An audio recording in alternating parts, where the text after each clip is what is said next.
What's going on, guys, and welcome back to episode 4 of the CC Sports Show. I'm your host, Ryan Cosner. And I'm PJ Sioka. And we have a special guest today, Tom Benelli. Tom, introduce yourself to the viewers. Hey everybody, my name is Tom Benelli. I'm a senior sport management major and a huge fan of college basketball, so I'm very excited to be here. And that's what we're talking about today. That's the main topic, March Madness, and it has been mad so far. Peach, what do you think? What are your thoughts so far? You know, personally, I'm a big fan of the tournament when it comes down to it. I'm excited. All these top seeds are getting upset by these hungry, younger, teams that people may never heard of, like Loyola Chicago, who 2 buzzer beaters, if I'm not wrong, Yep. so far in the tournament. They're just making this a lot more enjoyable, and I'm excited to see where it goes from there. Tom, any teams you're looking out for, you're excited to watch in the remainder of the tournament? Well, as a Duke fan, I'm definitely pulling for the Dukies to continue riding. Hopefully they beat Syracuse this coming Friday. Then hopefully end up in the Final Four against Villanova to make my bracket a little bit better than it already is, considering I'm not doing so hot. Yeah, I'm pretty sure this year the majority of people's brackets are in shambles. Oh, I'd be surprised if not. I But don't even want to know what mine's at this point. yeah, I think I have like 800 points possible remaining, and that's very low. not very good. But in the long run, brackets only go so far. You just want to root for a good tournament. So a lot of upsets, a lot of buzzer beaters, which keeps everyone engaged. A lot of overtime games. that's true. I don't have any money on any brackets this year, so as many upsets as possible is just more entertaining, and that's cool. Agree. So, all right.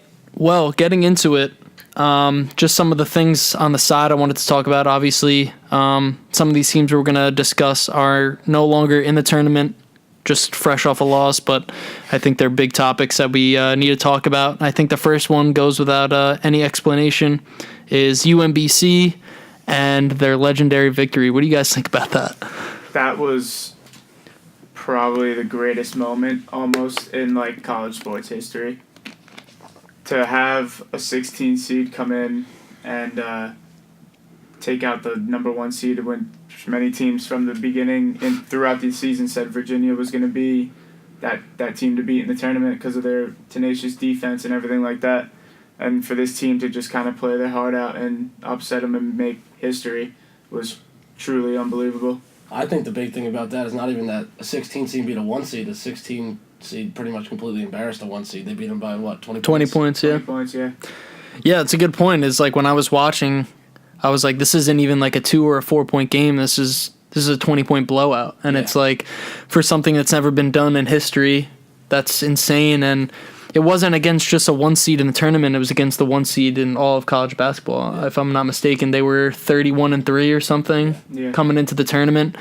They looked, as unbeatable as you can look coming into a tournament. Granted, and they took sorry to cut you off there. Right? No, you're good. They took a big hit right before the tournament. Their top 6 man actually broke his wrist. So, looking at my bracket, that's why I had them losing to actually Arizona, who lost to another 13 seed. So yeah. Not to mention those UMBC kids in the interview afterwards when they were asked, "Do you normally play like that?" And the kid literally looked at him and was like, "Yeah, we play like this all the time."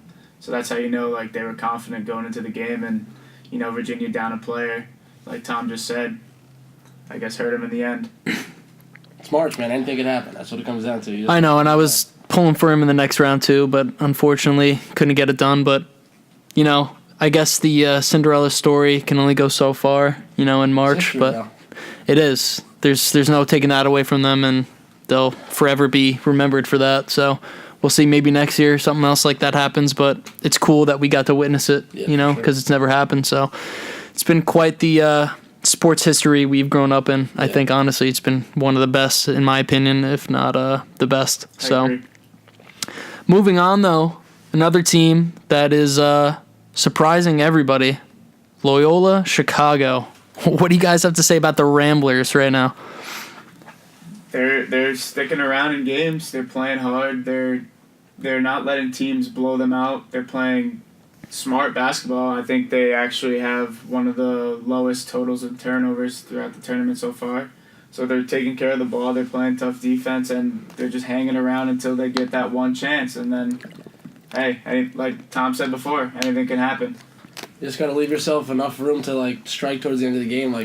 Granted, they've been playing top guys. I don't know exactly remember who they played, but they won on 2 buzzer beaters. You just give yourself a chance to win at the end of the game. Anything could happen, especially when you got Sister Jean on your side. Yeah, I know. Little lucky woman having your back. But It seems like it's impossible to root against them, Yeah. especially with all the history with them and what's going on. I think this is the first time since like '85, I believe, that they even made the big dance, and I think this is easily the farthest they've gone as well. So awesome for them. It's exciting. I wish them the best. I hope they win again. Yeah. You know, Honestly, that would be a crazy story too. it's Who they awesome have to next watch. Round? Who do they have next round? Kentucky, right? Let me pull it They up. play Nevada. All right. Yeah, see, like, but Thursday now, night. but Nevada's one of those teams too that you don't really know what team you're gonna get though when they get on the court. You know, I So watched that Texas game though. They actually didn't look too bad. right, oh, well, obviously, great because Texas basketball. is a pretty dominant team usually in college basketball history. So they're always gonna put a decent team out on the hardwood. So Nevada might have that luck going with them though. If they're down 22 with 10 minutes left, coming back and beating. yeah, well, that was also the biggest comeback That was a in crazy game. Yeah. tournament history. I'm pretty sure. So that was another awesome game. All the games safe to say have been really entertaining, whether they've been blowouts and it's just entertaining watching the other team just not miss, and then close knit games and then buzzer beaters. So no complaints so far at all. Moving on, let's talk a little bit about Cincinnati, their upsetting loss, and then obviously our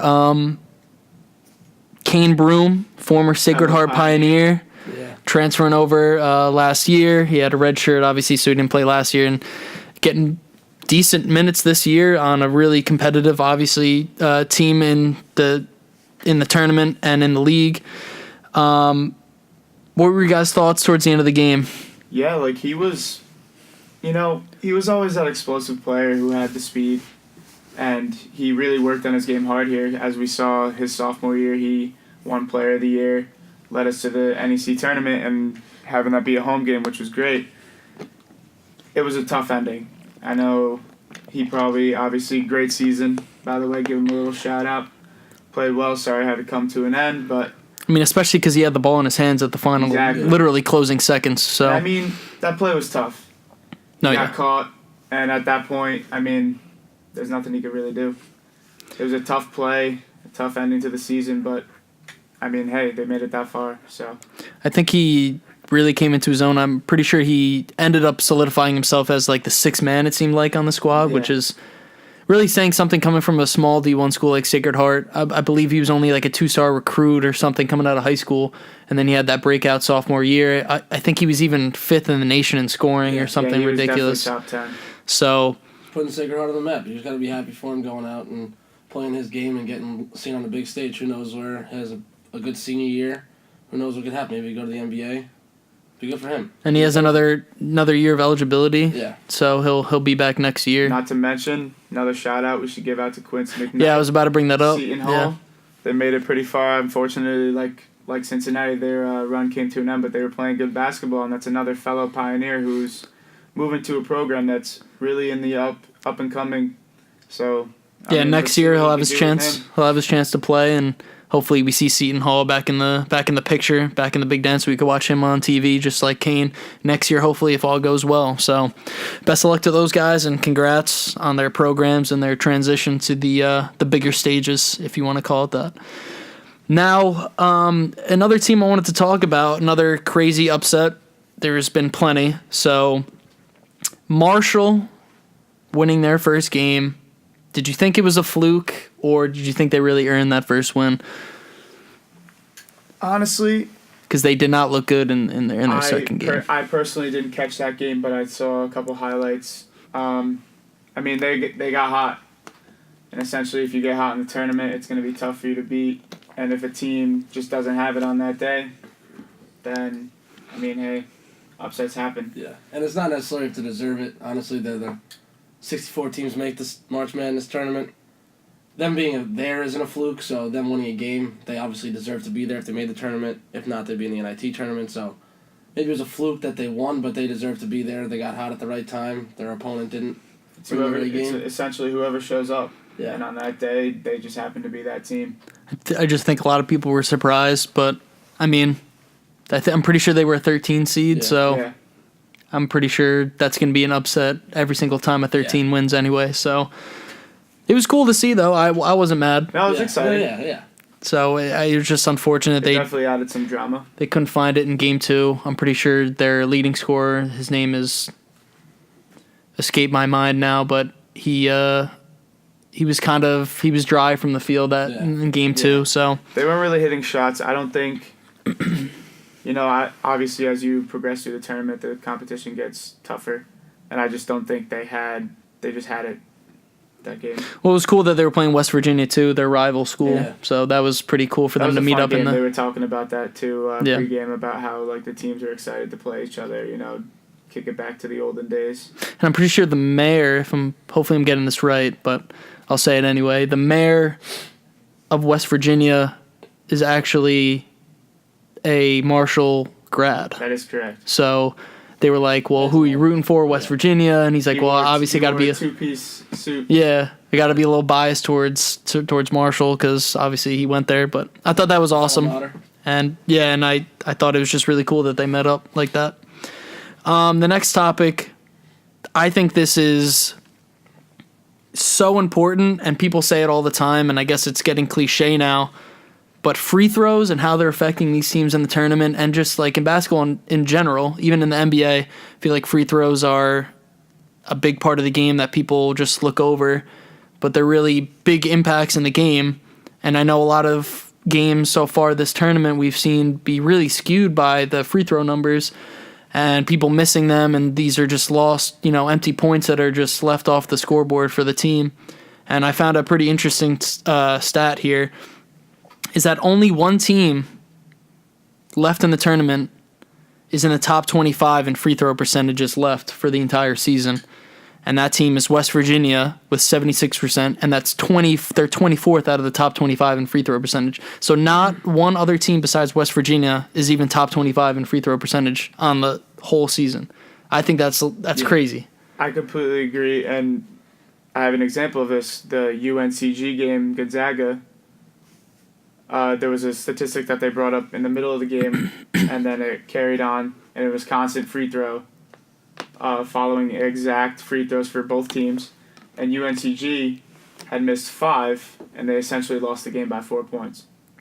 Obviously, I know Gonzaga probably missed some free throws too, but still, when it comes down to it, late game situation, you're not hitting your free throws.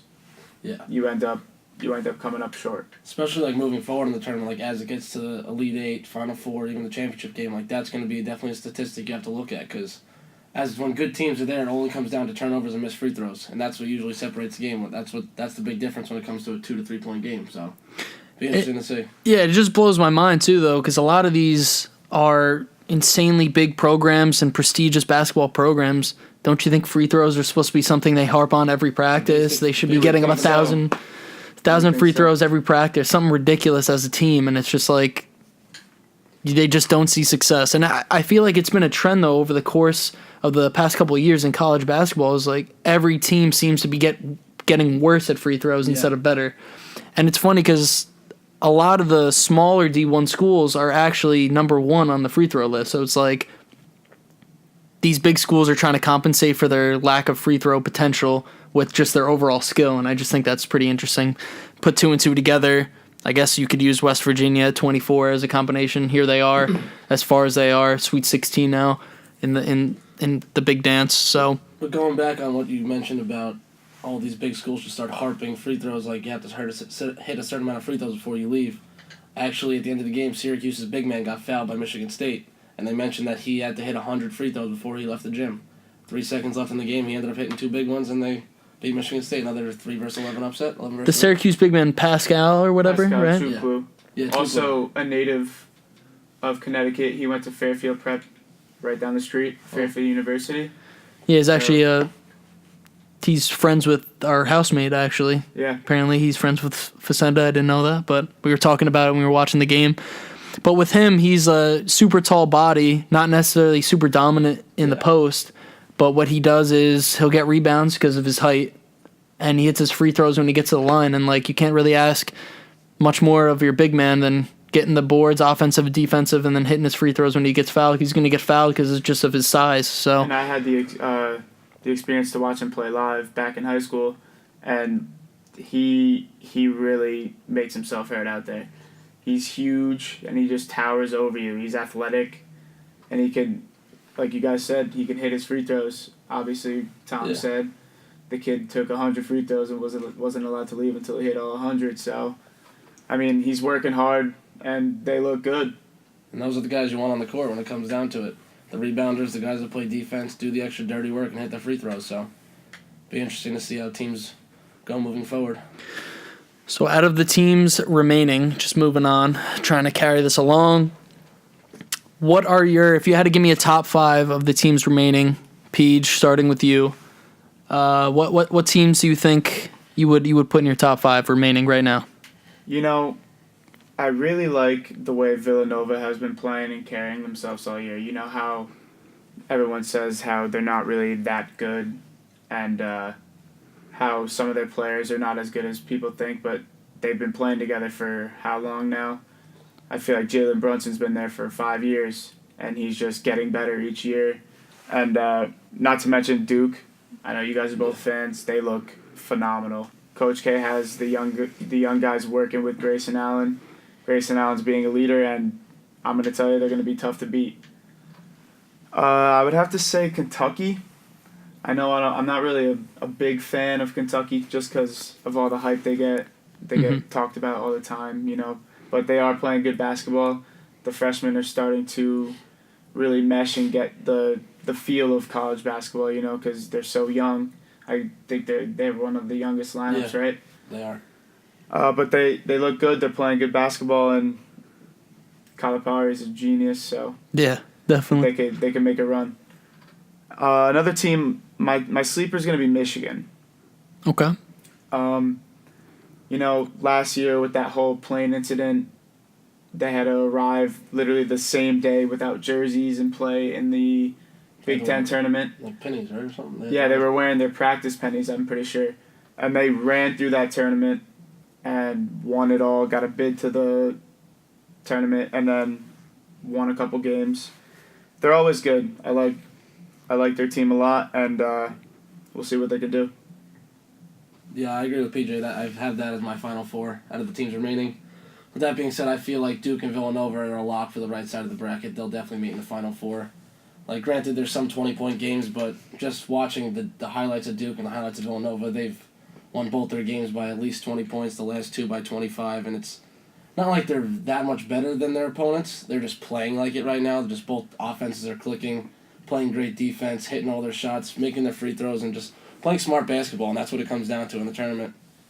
That being said, I think Michigan definitely has what it takes to get to the Final Four as well as Kentucky, but you never know. There's been upsets. The top left side of the bracket, Kentucky's the highest seed left, and they're a 5 seed, so you never know. I wouldn't be shocked if Loyola Chicago gets another upset win and then meets Kentucky in the Elite Eight.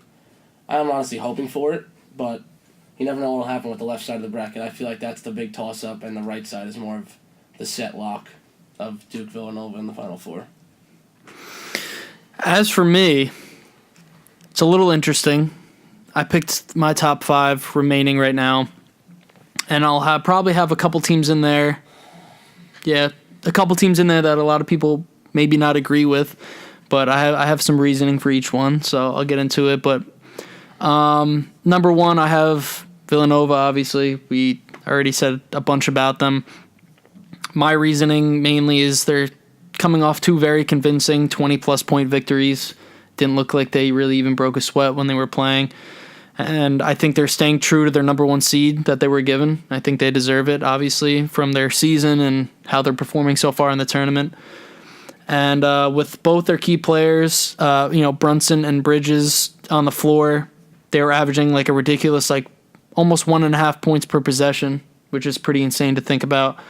And as well as being, extremely successful on offense and their output there on that side of the court. Defensively, they weren't too shabby either. They held Alabama to only 58 points and an average of only not even 1 point per possession, 0.8, I believe. Some of the tips I have for Nova going forward that I was just thinking about is using their depth. You know, they have a crazy amount of skill with almost their entire lineup. So it's not like one or two guys that are really doing, the most of the work. A lot of people on their team can contribute positively. So I think using their depth is key, and just keep shooting because shooters are going to shoot is the saying. Yep. And they're not really missing. So, you can't make, or what is it? What's the saying? You can't make any shot you don't take, or something like that. Something along those lines. One of those corny cliche sayings, but I think it fits in perfectly here. Yep. And then my next team is Duke. Big fan of them. Love them. They've been shooting the lights out between Grayson Allen and Duval. They keep hitting even when they're contested. They appear like they're just unstoppable, even with a hand in their face. I think they carry over very strong defensive presence as well as offense. Both their wins they had against Iona and URI, they held the other teams to under 1 point per possession, which I thought was pretty awesome. And they'll often outshoot teams, or they'll be in a shootout most of the time, and they'll usually come out on top. So if their defense is playing as well as they have been so far in the tournament, and their offense is going to be that typical Duke offense, I don't really see anything slowing them down. They've been really picking it up on the defensive end too. Not to cut you off, I just go ahead. Part about that, like what you mentioned with Villanova. If you look early in Duke's season, like when they were struggling, they lost that game to BC, they lost at home to Virginia. Mm-hmm. They were only going 6 guys deep off the bench. Like Alex O'Connell, freshman guard, will come off and play a minute or two. Javin DeLaurier would go in for about 2 minutes. But now if you watch the games, O'Connell's getting steady minutes. Alex White's coming off the bench as a small forward. He's getting solid minutes. They're breaking it into their depth too. Yeah. So now DeLaurier and Marquise Bolden are giving Bagley and Carter a break, which even if it's just a 5-minute blow, then they get their legs back and they're ready for the second half. So absolutely. And I think, my tips coming off of that were obviously trusting Coach K and trusting the system. I mean, the dude's the most decorated college coach. There's no arguing against him. Whatever he says goes at this point. I think everybody can agree with that. Free throws, though, obviously we already talked about it, but I think Duke especially, I want to see them hit more free throws. It pisses me off as a fan, as a spectator, because those are just empty points that we're leaving. And then Bagley the third, breaking down the zone, especially in this upcoming matchup. Syracuse's zone defense has been great. So breaking down the zone, we have the shooters that you can kick out to, but it all starts in the high post with him. Having them have to come up and guard him at the free throw line because he could shoot that free throw line jumper. So they leave him exposed or open there. He can hit that shot, and then when they come to collapse on him and trap him, they can just kick out to the shooters that Duke has. So I think that's another key thing for me with them. Moving on, I have Clemson. They had numerous guys in double digits in their wins, especially the most recent one. They came out firing in that one too, not to mention. Yeah, they looked dangerous. They looked like a totally different team. Yeah. And it was exciting to see because obviously you like to see high scoring games like that. But with such an elite defense too, they've been known for their defense. If shooting is there like it was last game, the W be there too, is what I was thinking.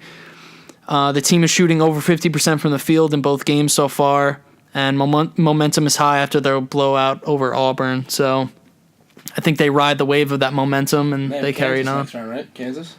That's next round? I believe so. Yes. I would definitely see another 1 seed going down in that game. Clemson's going to be tough to beat now.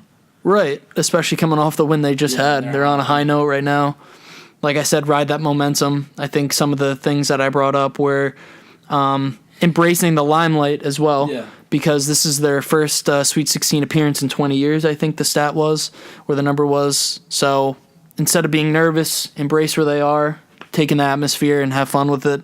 You got to be careful with that Kansas team, though. Right. They got a very good point guard in Devontae Graham, and he's a leader, and they're hungry. Yeah. He wants to win. Well, they're going to be on a big stage against a big team, so I think it's perfect. And I said, it'll see what they can do.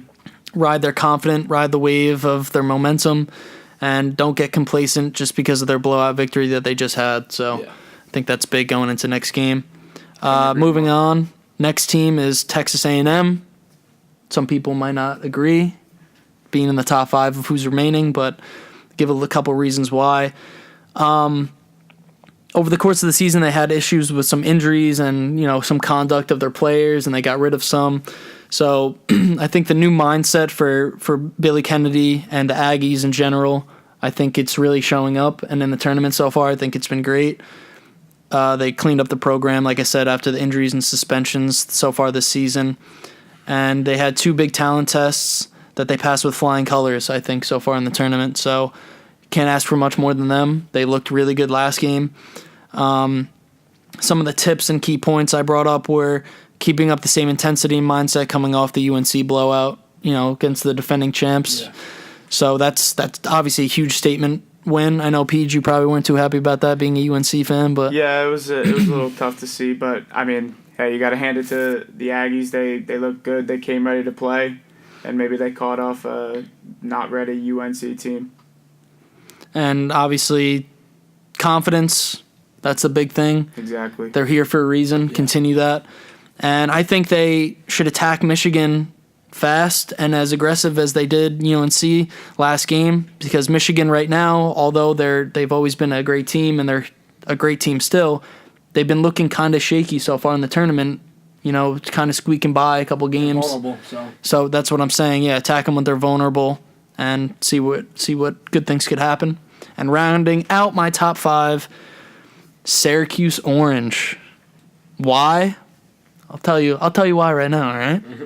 I know a lot of people didn't believe that they deserved to be in the tournament, but when they got selected and they won their playing game, people were starting to believe a little bit. And obviously Syracuse is one of the prestigious basketball programs too in the country, so there's no arguing against Jim Boeheim either. He's another legendary coach. But some things I wrote down here were defense wins championships, and their zone defense has been what's really keeping them in the game. If they're not necessarily as athletic or as quick as these teams, the zone defense helps bail them out sometimes. I know in high school when we went up against quicker teams than our team, zone defense was always something we went to because it kind of gave us that cushion to fall back on, and it made it harder for other teams to score. So I think they'd be doing a great job with that. So far in the tournament, out of the 3 games they played, including their playing game, they've only allowed .93 points per possession, so not even over a point per possession, so that's really good. And they have that underdog feel and theme going on. So I've been riding that Syracuse train ever since they won that playing game. I knew they were hungry, and I knew they had the guard play. And as a fan and as a player, I really like that underdog feel. I don't know what it is, but being a Giants fan in football, I feel like Giants, no matter how good their team is, they always have that kind of underdog feel to them.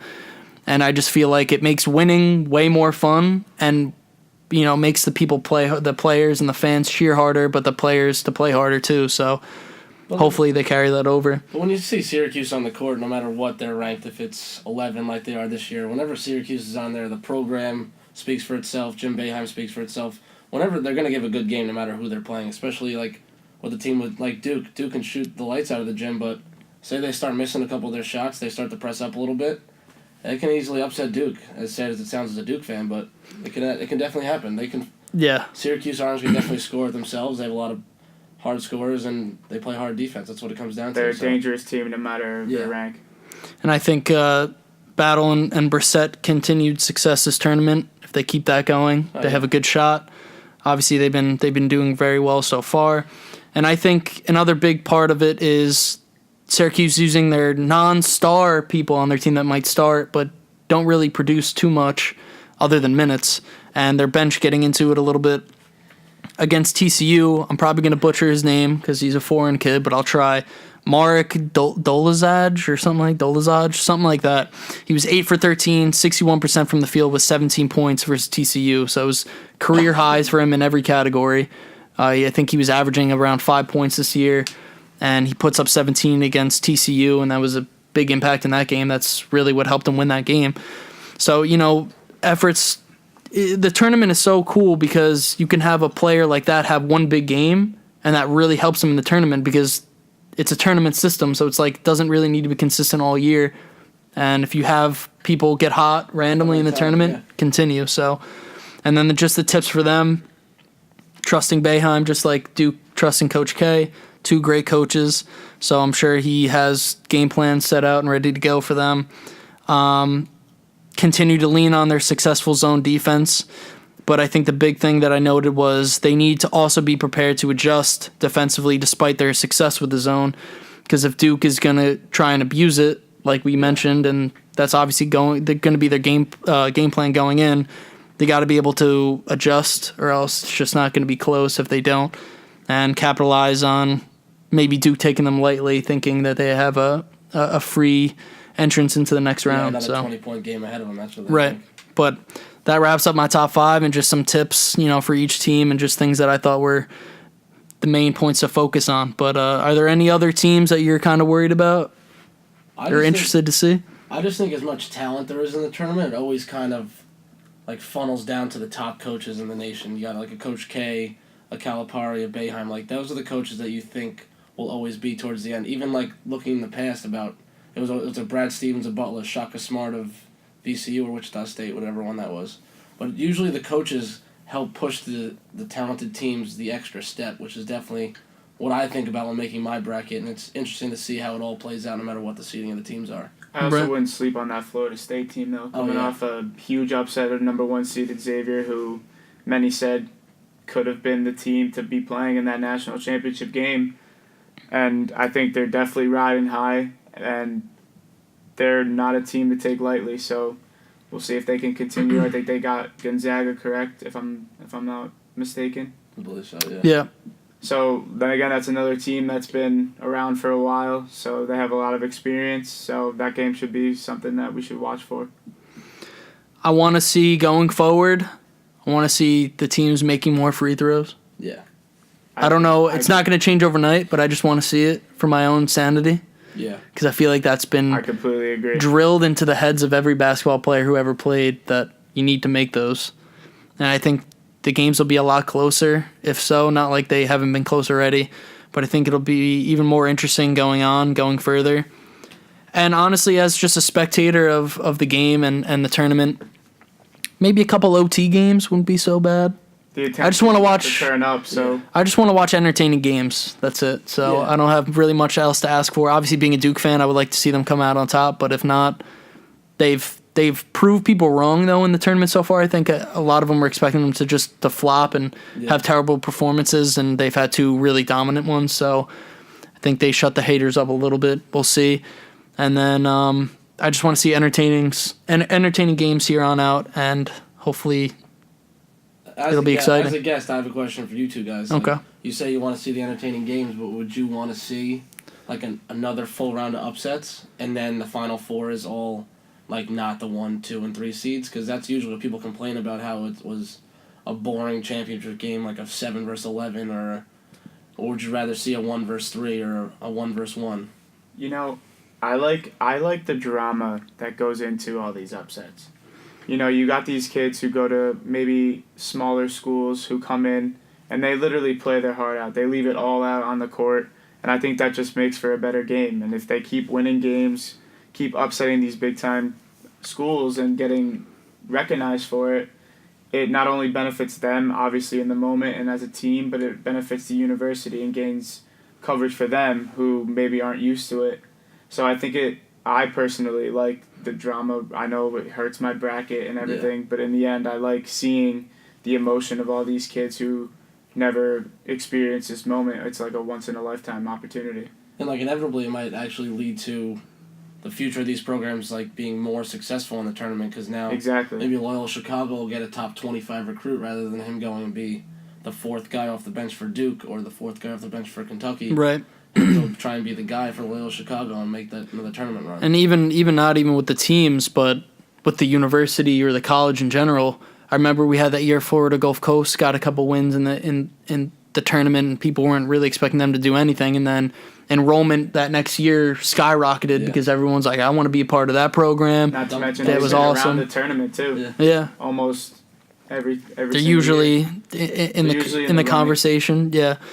And now I'm curious to see, is that going to happen with Loyola Chicago? Is that going to happen with UMBC? Are they going to become this this low key basketball school out of nowhere, like because they had this Could be. historic win. Crazy things can happen. That happened with Wichita State and Butler. They're always now in the tournament, so you never know what'll happen like the next few years to come. So It's true, It's an but exciting time for college basketball. to answer your question though,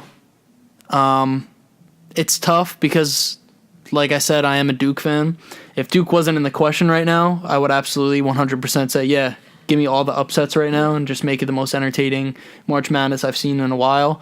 But if Duke was out of it, I'll take them out of it to answer your question, even though it's kind of cheating, but I'll do it anyway. I like seeing upsets because obviously people aren't expecting it, and I think that's the coolest thing.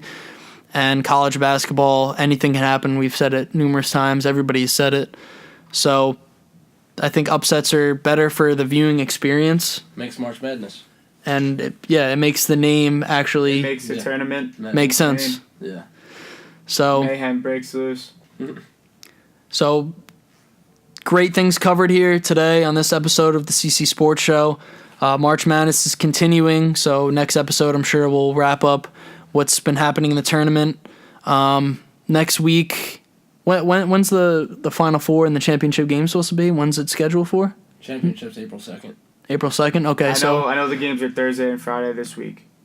Okay, so we'll probably have another episode at least in between, now in the championship game. So we'll have a couple more episodes with coverage on that. But I just want to say thank you to Tom Benelli for coming on, being our guest here. It's been a pleasure. Providing great feedback and great conversation about college basketball.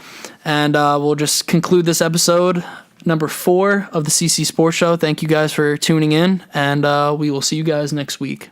Thank you.